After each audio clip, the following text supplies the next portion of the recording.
शहर बाबुल की एक बदकार औरत मर गई। उसके घर वालों ने उसे दफन तक न किया बल्कि एक कूड़े के ढेर पर फेंक दिया। हज़रत मूसा जब कोहे तूर पर अल्लाह ताला से बातें करने के लिए गए तो अल्लाह ताला ने फरमाया कि ए मूसा, बाकी बातें बाद में होंगी, पहले जाओ मेरी एक कनीज की लाश कूड़े पे पड़ी है, उसे गुस्ल दिलाओ और इज्जत के साथ दफनाओ।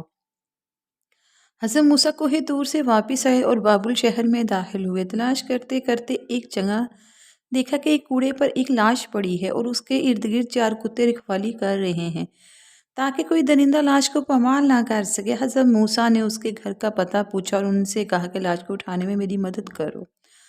औरत के घर वालों ने कहा, हम इस लाश के करीब भी नहीं जाएंगे, ये एक बदकार औरत थी जिसने सारी जिंदगी बदकारी में गुजार दी। पूरे शहर में सब लाश को उठाने से इनकार कर रहे थे। हज़रत मूसा अपने भाई हज़रत हारून के पास गए और कहा कि लाश उठाने में मेरी मदद करो। दोनों नबियों ने लाश को उठाया और फिर जब गुस्ल देने की बारी आई तो शहर की कोई औरत भी गुस्ल देने को तैयार नहीं।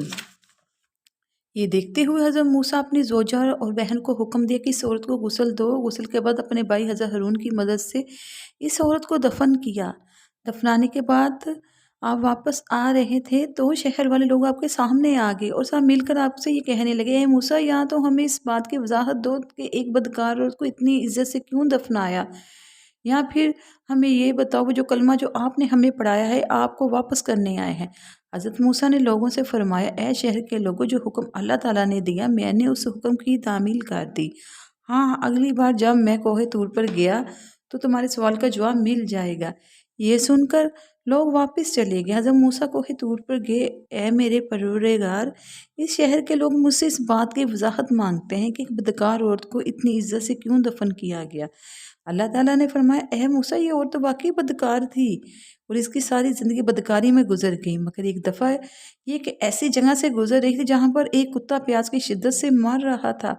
उसने पानी के कुएं से अपने कपड़े गीले किए और कुत्ते के मुंह में निचोड़ दिए। प्यासे कुत्ते के मुंह में जब पानी गया और उसके तड़पते हुए जिस्म में जान आ गई, मुझे औरत की ये रहमदिली बहुत पसंद आई और मैंने मौत के फरिश्ते को हुक्म दिया कि इसकी रूह कब्ज़ कर डालो ताकि आइंदा बदकारी ना करे, और मैंने उसे वहीं पर माफ़ कर दिया। अल्लाह अल्लाह अल्लाहुम्मा सल्ली अला मुहम्मदिन व आले मोहम्मद।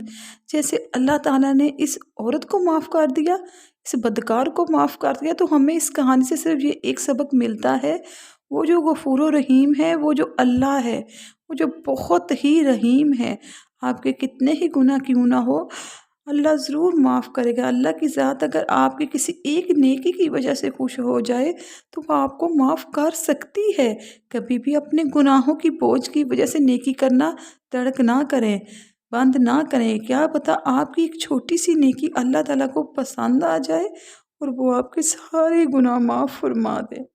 आमीन सुम्मा आमीन।